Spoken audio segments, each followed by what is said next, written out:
chaque milieu réclame ses propres besoins. Si quelqu'un monte, ça va. Si quelqu'un jette ça, c'est triste pour moi. Et c'est très triste pour Dieu. Car Dieu t'envoie une parole. Nous serons des sages et intelligents. Prêtez toujours l'oreille quand on prêche la parole. J'étais en train de dire, chaque lieu réclame ses propres besoins. On n'a pas besoin de Weston dans la forêt. Est-ce que cela est vrai?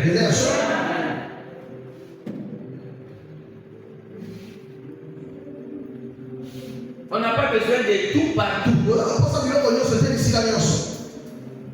Et chaque moment aussi a ses besoins. Nous allons voir dans les cas de Jonas, dans les lieux où il se trouvait, à l'orient de la ville, là où il avait fini d'annoncer, de donner son message. La Bible dit qu'il est allé à l'extrémité de la ville pour voir ce qui arriverait. Il était allé avertir les gens de Ninive. Mais Jonas attendait la destruction des gens de Ninive.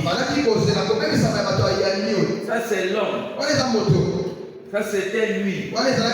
La pensée de Dieu n'était pas qu'on leur annonce ce message et les détruire. La pensée de Dieu était après l'annonce du message, s'il se répandait, Dieu aussi les sauve et abandonne la résolution de les détruire. Mais Jonas, après avoir libéré son message, il attendait voir que la ville périsse. Voilà pourquoi il est allé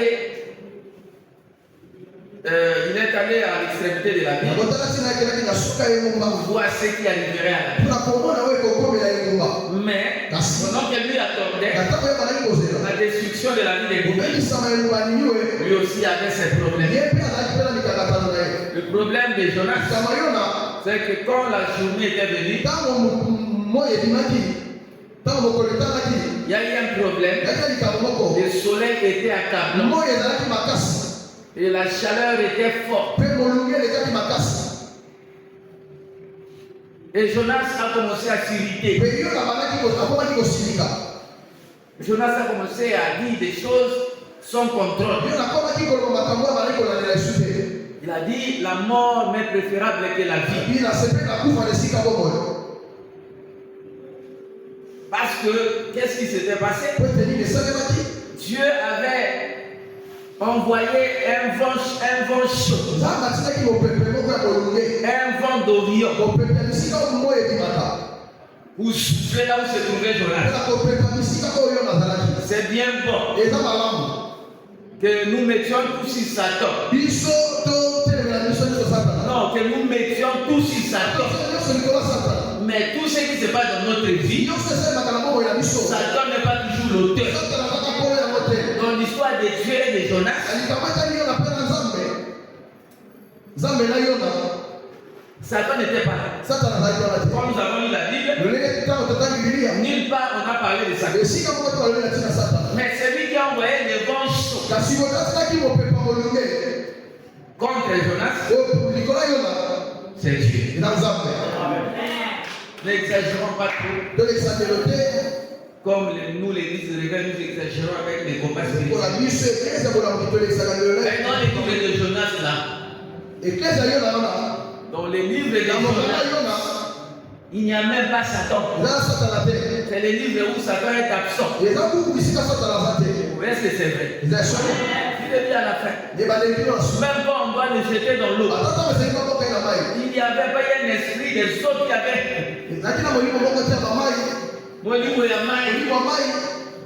Qui avait attiré Jonas dans l'eau. Est-ce que c'est vrai? Mais chez nous, on les réveille là. Il y aurait un esprit de soupe. Jonas était attiré par une sirène. Tout n'est pas Satan. Tout n'est pas Satan. Quelqu'un peut dire amen. Oh non, non. Quelqu'un peut dire amen. Si vous pouvez être élevé et comprendre certaines choses, oh, on serait aussi béni. Parce que comme nous dirigeons vers Satan là, oh là là, fais une prière de 4 heures. Oh, et dire aux gens, soyez debout. Les gens feraient 4 heures. Satan n'est pas partout. C'est-à-dire qu'il n'est pas omniprésent. Quand le vent était en train de souffler dans la mer, il y avait un autre problème qui s'est passé ailleurs, là où Satan était en train de traiter certaines choses. Donc Satan n'est pas omniprésent. C'est Dieu qui est le metteur en scène. C'est tout si tu lui appartiens. Si tu appartiens à Dieu, parfois entrons aussi dans cette vérité que Dieu est celui qui fait les choses dans ta vie. Est-ce que j'ai entendu quelqu'un qui comprend? Parce que tu es à lui. Jonas, tu étais à lui. C'est lui qui a demandé à Jonas. Donc, qui a ordonné à Jonas d'aller à Ninive. Alors qui pouvait encore s'opposer à ces voyages? Personne. Si Dieu est pour nous, qui sera contre nous? Si Dieu était l'auteur du voyage, c'est que personne ne peut s'opposer. Amen. Alors il y avait comme une guerre entre Dieu et Jonas. Une guerre d'indiscipline d'un côté. Et une guerre de l'autorité d'un côté. Dieu avec son autorité. Et Jonas aussi de son côté, avec sa désobéissance. Ne sois pas seulement désobéissant. Voilà, quelqu'un dit amen. Si parfois tu es désobéissant, tu vas découvrir certaines choses. Et Dieu va aussi. Il va se dresser contre toi. Il va se dresser contre toi. Si tu es désobéissant. Ta propre désobéissance n'appelle pas ça Satan. N'appelle pas ça esprit des eaux. Qui a dit amen? Qui a compris? Oui, c'est ta désobéissance. Ça ne prenne pas les noms d'esprit des eaux. Oh, reconnais ton mal. Qui a dit amen? Qui a dit amen?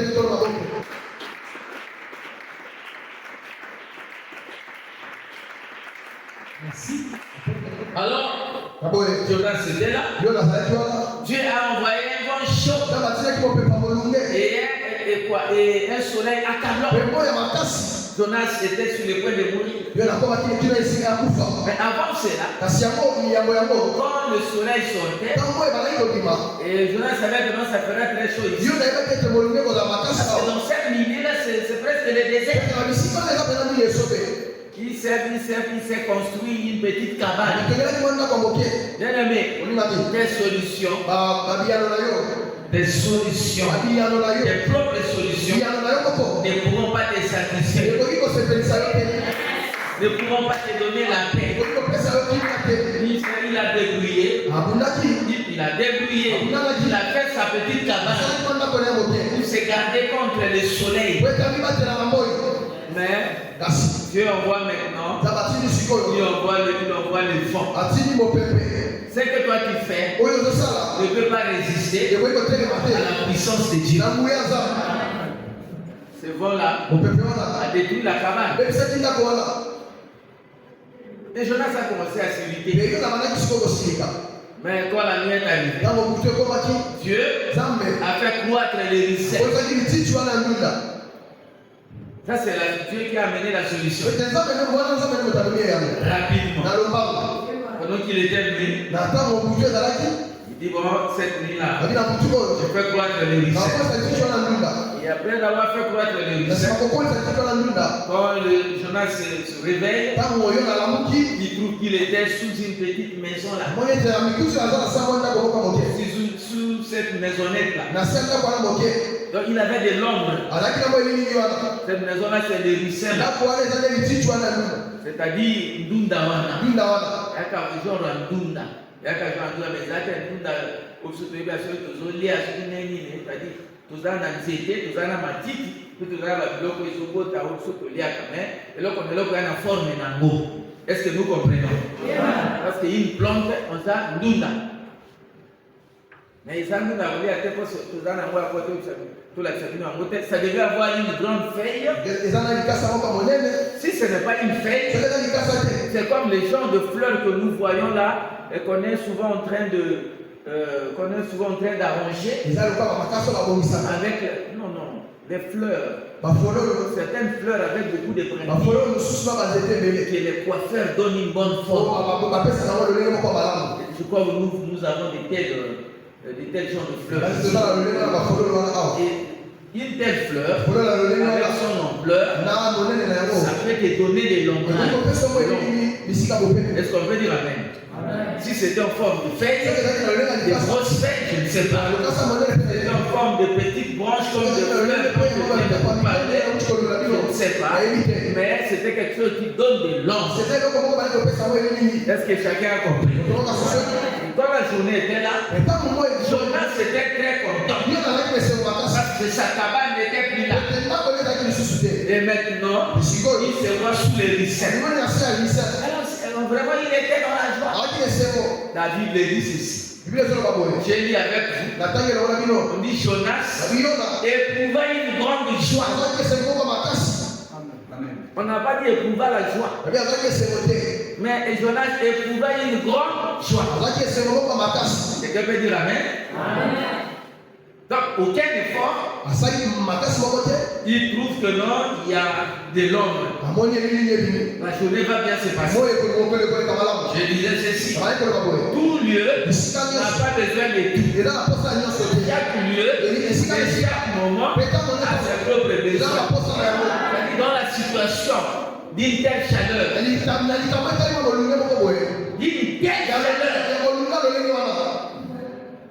la première des choses, ce n'est même pas la nourriture. La première des choses, c'est être sous l'ombre. Est-ce que nous comprenons cela? Donc avoir de l'ombre est plus qu'avoir la nourriture. Parce que le soleil te frappe dans toute la nudité. Il n'y a pas un lieu où tu peux fuir. Alors on a plus besoin de se cacher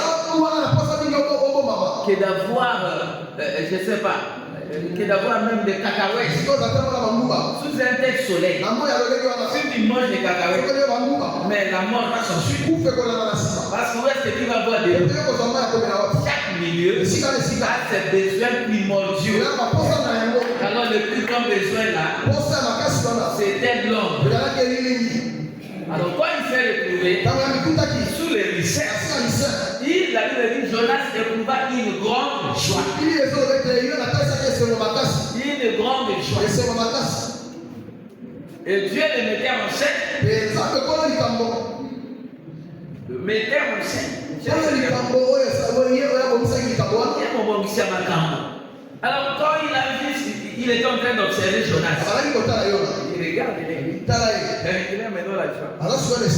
Parce que il ne sent pas la chaleur. C'est bien. Attends. Alors la journée est passée. La journée est passée. La nuit est tombée. Et cette nuit-là, Dieu a fait amener un ver. Et qui est venu et qui a piqué les ricins. Quand le ricin a été piqué, on dit le ricin a séché.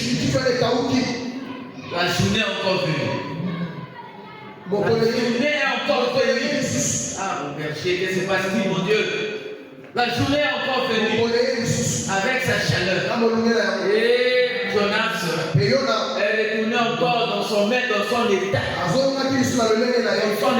défaillance, dans son état d'irritation.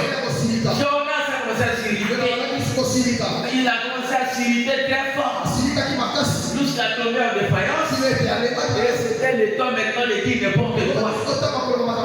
Oh, la mort mourra. Que la vie. Là, il s'adressait à qui?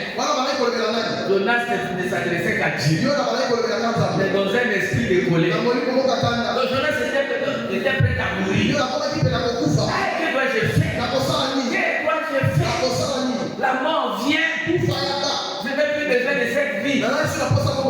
Oh, tu es un menteur. Tu as besoin de la vie. Si on te donne là un verre d'eau, tu vas dire, l'homme ne cherche que son intérêt. Qui a dit amen? L'homme ne cherche que son intérêt. Jonas éprouvait une grande joie. Éprouva une grande joie. Et Dieu est venu lui dire, comme ici se parlaient entre eux, maintenant pourquoi tu es dans cet état? Tout ce qui t'arrive maintenant, c'est à cause du lycée. Toi, tu as vraiment pitié du lycée. Tu es en colère. Tu es irrité.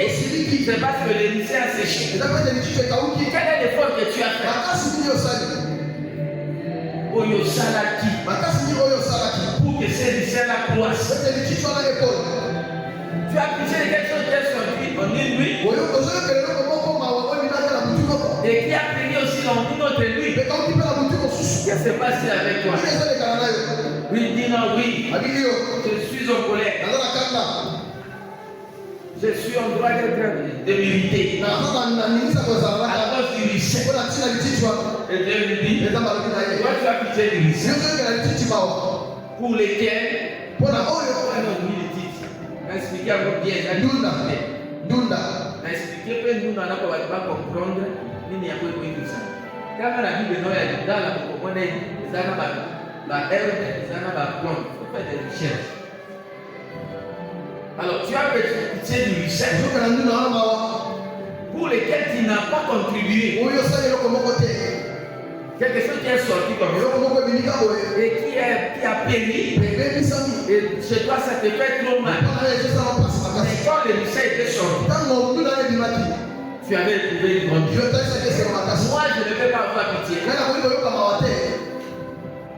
de cette grande vie. Il y a 120 000 hommes qui ne connaissent ni leur droite ni leur gauche. Bonheur vient. Moi aussi.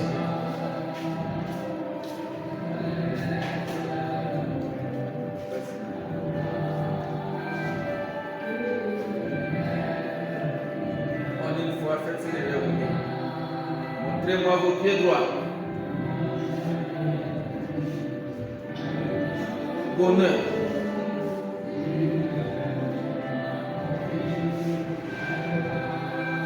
Ça. Soyez des hommes. Rapidement, montrez-moi vos oreilles gauches. Ah.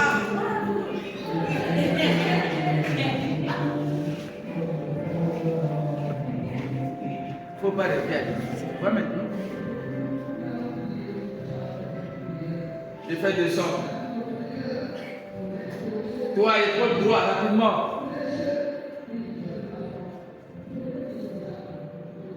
Quelqu'un peut dire amen? Allez-y. Alors, ce que je voulais montrer, c'est quoi? Comme Dieu dit, dans cette ville, il y a 120 000 hommes qui ne savent pas distinguer l'air gauche de l'air droite. En principe, donc l'erreur, la bonheur ne peut pas commettre cette erreur. Est-ce que c'est vrai? C'est-à-dire qu'on ne parlait même pas des gens de cet âge. Des gens qui ne connaissent pas l'air droite de l'air gauche, ce sont vraiment des petits hommes. Les gens veulent dire amen. Oh là là. Si on comprend la parole ou pas, est-ce que c'est vrai? Là, on est en train de parler des enfants de 3 ans et de 4 ans. Parce que parfois, on voit des 5 ans qui vont à l'école, on est déjà la gauche-droite. Celui-là, il a 4 ans. 4 ans. 8 ans. Lui, il peut connaître. Mais 3 ans. Les 4 ans. Elle est gauche. Qui ne connaît même pas. Gauche là, c'est quoi? C'est-à-dire que cette ville, quand on dit que ça pouvait compter 120 millions, c'est-à-dire que c'était une ville qui pouvait compter des milliers de gens, des centaines de milliers. On peut avoir même peut-être près d'un million d'hommes. Parce que les 120 là, on pouvait seulement peut-être compter des gens qui ont 3 ans et 4 ans.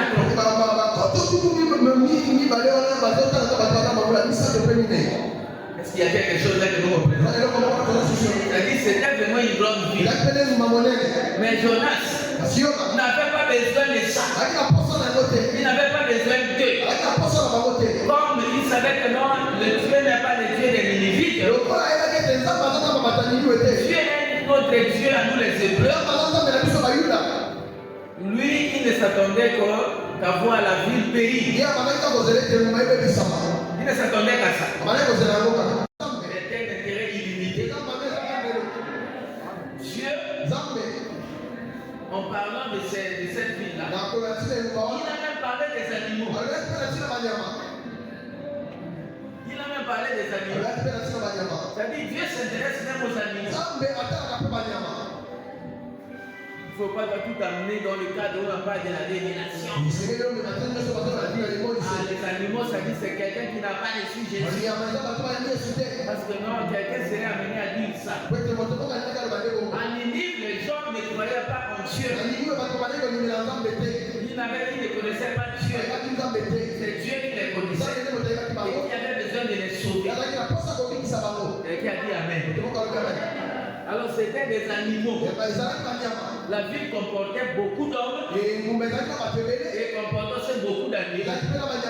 Mais Dieu ne souhaitait pas la destruction de cette ville. Mais cela importait peu pour Jonas. Quand l'émissaire a cru, il a éprouvé une très grande joie. Mais il attendait la destruction de la ville. Son problème avec Dieu c'était ça. L'opposition des intérêts. L'opposition des intérêts. Ils avaient des intérêts opposés. Pour passer mon message fini, je vais dire à quelqu'un, mon frère, ma soeur, comme tu as tes intérêts, sache que Dieu a aussi ses intérêts. Le message que nous dont nous avons parlé le dimanche, nous voulons seulement spécifier un élément. C'est-à-dire la joie que nous éprouvons, comment ça marche chez nous, comment ça marche dans nos affaires, comment ça marche dans notre foyer, comment ça marche dans notre commerce, comment ça marche dans nos relations, comment ça marche dans notre santé. Et nous limitons là. Nous avons une très grande joie d'avoir une bonne santé. Nous avons une très grande joie de réussir dans le bac, de réussir dans les BPC. Nous avons une très grande joie que c'est nous qui avons réussi. Pas une autre personne.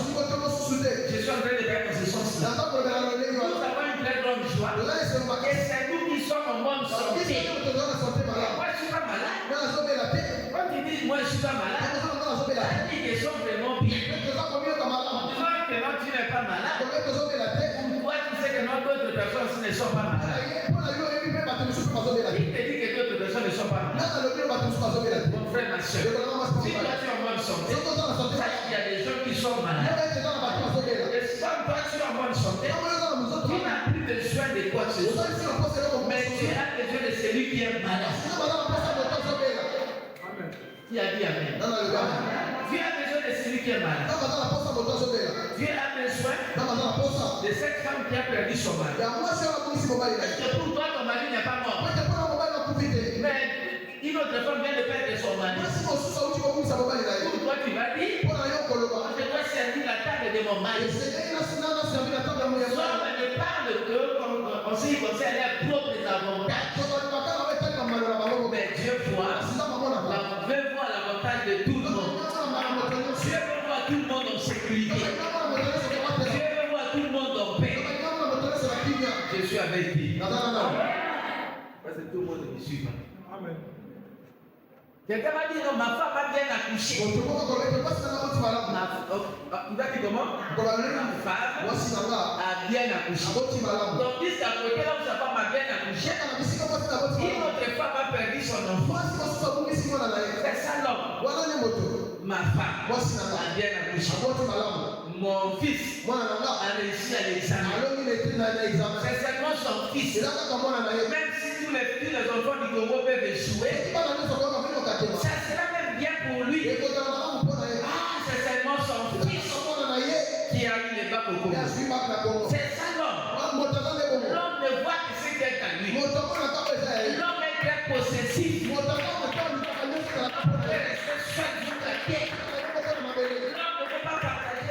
ne veut pas partager avec les autres. Toujours mort.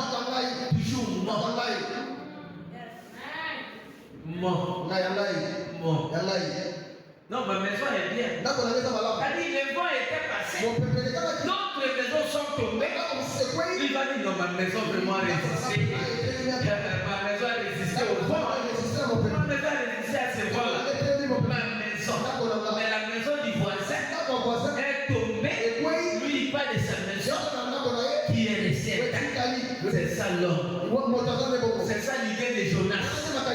Mon problème, c'est que les richesses soient là. Même si les individus meurent, ils sont mauvais. Où est le mal? Mais toi, Dieu, avec ta miséricorde, toi, Dieu, avec ta compassion et ta longueur, a frappé les gens. Tu as laissé les limites. Et tu es venu détruire mon richesse. Tu es venu détruire mon richesse. Je préfère la mort et la vie. Mon frère, ma soeur, ne sois pas mauvais. Devant ton temps là. J'ai dit temps, j'ai dit mort.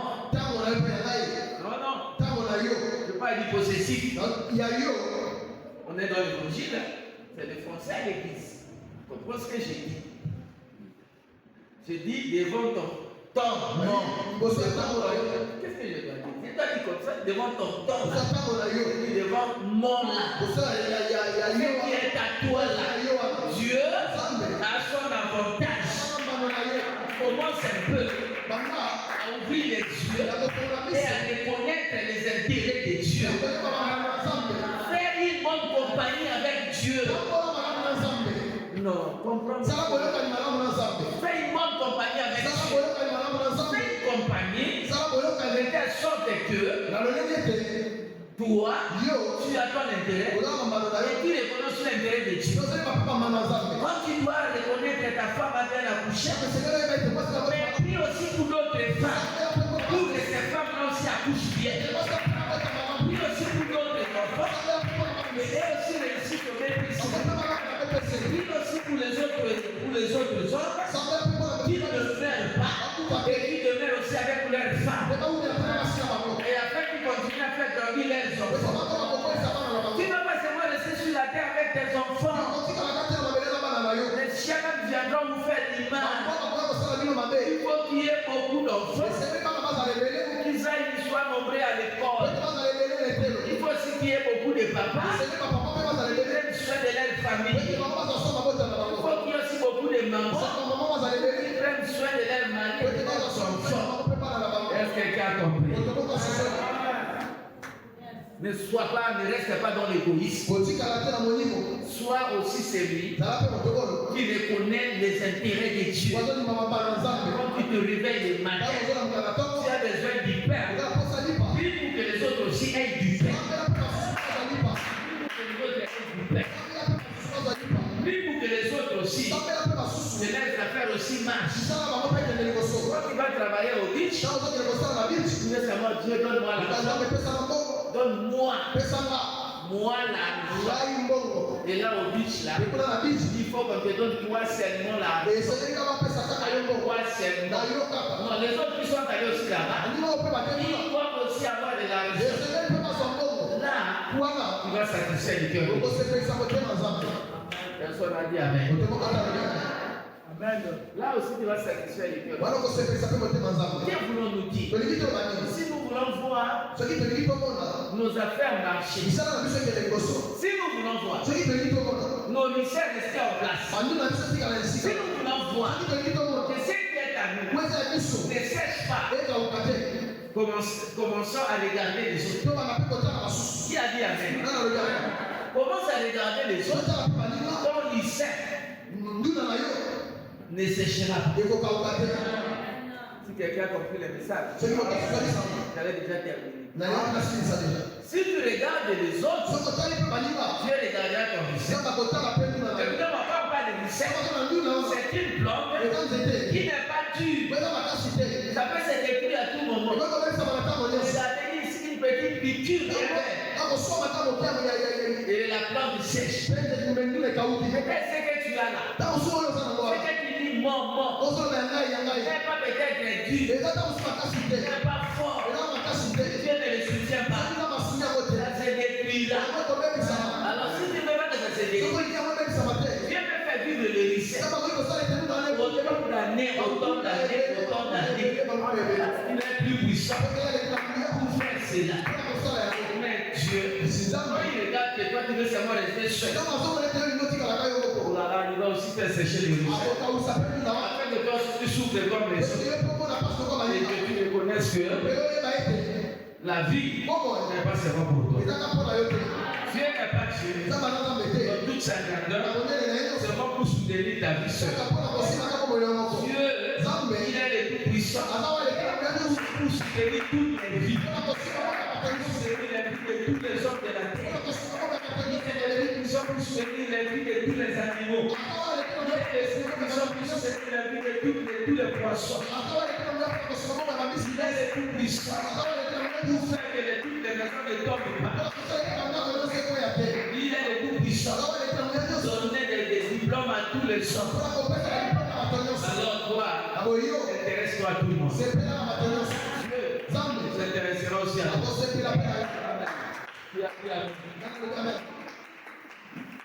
Qui a acclamé Dieu?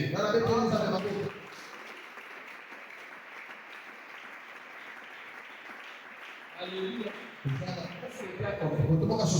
Qu'est-ce que nous voulons dire? Concrètement pour nous la plantation des Pourquoi toi tu viens sur elle? Tu ne t'occupes pas des autres. Pourquoi tu dis les choses ne marchent pas dans la vie?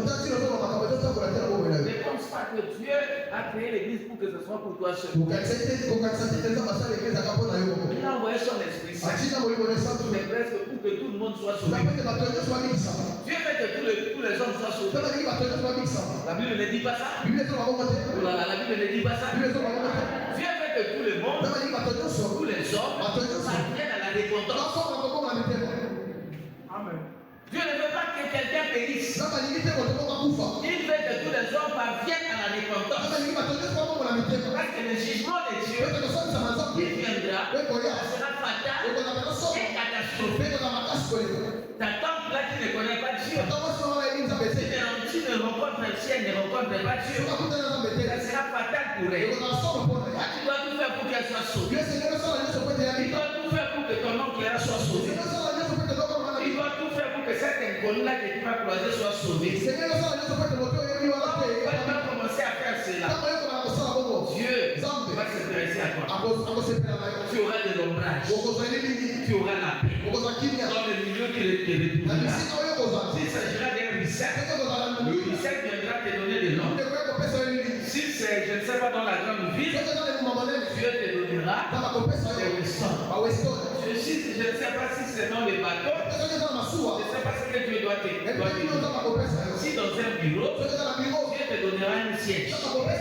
Si je ne sais pas dans l'ambassade, Dieu te donnera des visas. Parce que Dieu voit que toi tu ne te regardes pas toi seul, mais toi tu t'intéresses à tout le monde.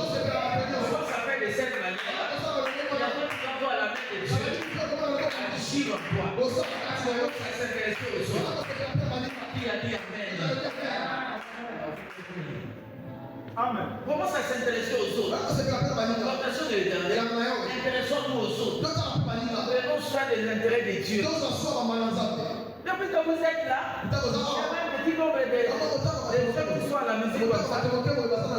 C'est comme ça seulement. Non, levez-vous.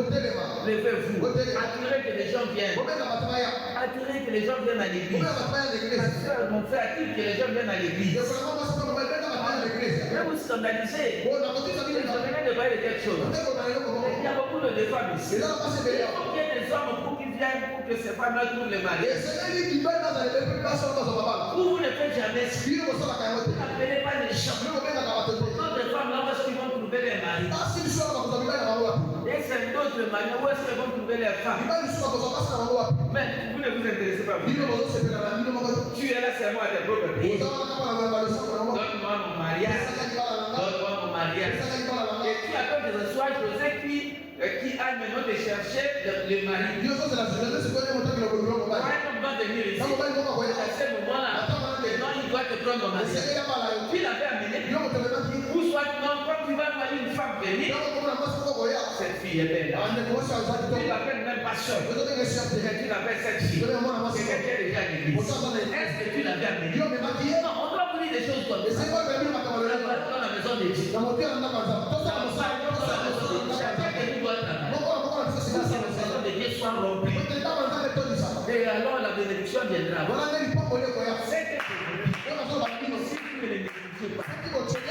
allez commencer à voir comment les bénédictions vont descendre ici. Vous ne comprenez pas. Vous ne comprenez pas. Vous me regardez. Même l'argent. Même tout ce que je vous dis. C'est après ce que je vous dis. Parfois les temps. Les sorties. Chercher les hommes. Les femmes. Qui viennent à Dieu. Ils ont les mêmes problèmes que vous avez. Ils traversent les mêmes circonstances que vous traversez. Ils n'ont pas de visa, toi si tu n'as pas de visa. Ils n'ont pas d'affaires, toi si tu n'as pas d'affaires. Mais toi tu n'as pas d'affaires, mais tu écoutes la parole de Dieu. Tu peux te donner une affaire dès que le matin va arriver. Non, le matin qui va arriver. Dieu peut te donner ça. Mais où est-ce que les autres là? Est-ce qu'il va leur donner ce qui est à eux? Ne venez pas dans la présence de Dieu. Ne marchez pas avec Dieu. Avec moi. Dieu sait que la personne qui doit faire pour ces gens-là, c'est toi. Dieu agit avec celui qui l'a choisi. Avant que celui-là ne soit choisi, il faut que toi tu se lèves. C'est toi qui l'as choisi. C'est comme sur toi. C'est comme sur toi, Jonas. Toi, cette fille l'a sauvé. Toi, ne reste pas seulement sous ton lycée. Va faire l'œuvre de Dieu. Dieu va faire aussi des grandes choses avec les autres. C'est ça de mettre des clôtures autour de nous. Des clôtures, ma ne mets pas des clôtures autour de toi. Moi. Ma boîte de lait.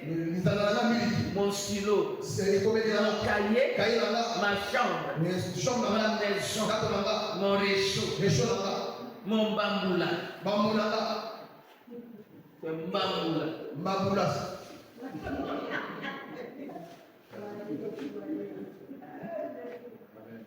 Il parle comme quelqu'un qui est en train de chercher le pétrole à point de prendre. L'esprit de pétrole. Mon pétrole. Non. Il a l'esprit de pétrole. Quelqu'un peut dire Amen. Oh là là. Quelqu'un peut dire Amen. Est-ce que nous comprenons quelque chose? C'est lui qui ne va pas prendre ça à la légère. Il va voir des miracles. Vous ne dites même pas vos témoignages. Mais moi j'ai des témoignages. Depuis que je commence à faire ça, je ne manque pas de témoignages. Je reçois mes petits témoignages. Activez votre vie. Activez votre vie. C'est-à-dire donner même la vie à votre vie. En faisant ce que je vous dis. Pour que Vali puisse amener quelqu'un de là-bas. Donc tu me dis, n'as jamais fait ça. Tu bloques tes propres miracles. C'est ce que je suis en train de dire. voulez que les miracles maintenant bougent dans cette église. Dans la vie de chacun de nous. Chacun de nous aussi bouge. Il y a quelqu'un qui est malade. Si tu le cherches, Dieu peut le guérir. Et si Dieu le guérit, Dieu va se souvenir de toi qu'il a mis. Une femme va trouver le mariage. Dieu va se souvenir de toi qui avait amené cet homme. Qui avait amené cette femme. Quelqu'un qui a longtemps cherché le visa. Trouver son visa. Mais trouver son visa. Parce que toi tu l'avais amené. Nous bloquons nous-mêmes nos bénédictions. Parce que nous avons notre manière de voir Dieu. Nous savons que Dieu va faire. Il va faire ça. Il a dit que Dieu va faire ce qu'il va faire. C'est que vraiment Dieu a dit de faire. C'est ce qu'il te dit ce soir. Dieu ne refuse pas de te bénir. Est-ce qu'il n'est celle-là? Non, tu es à quoi la Bible? Dieu ne refuse pas de te bénir. Mais c'est toi qui bloques ton miracle. Cessez de bloquer vos miracles. C'est ce que moi je vous dis. Intéressez-vous aux intérêts de Dieu. Intéressez-vous aux avantages de Dieu.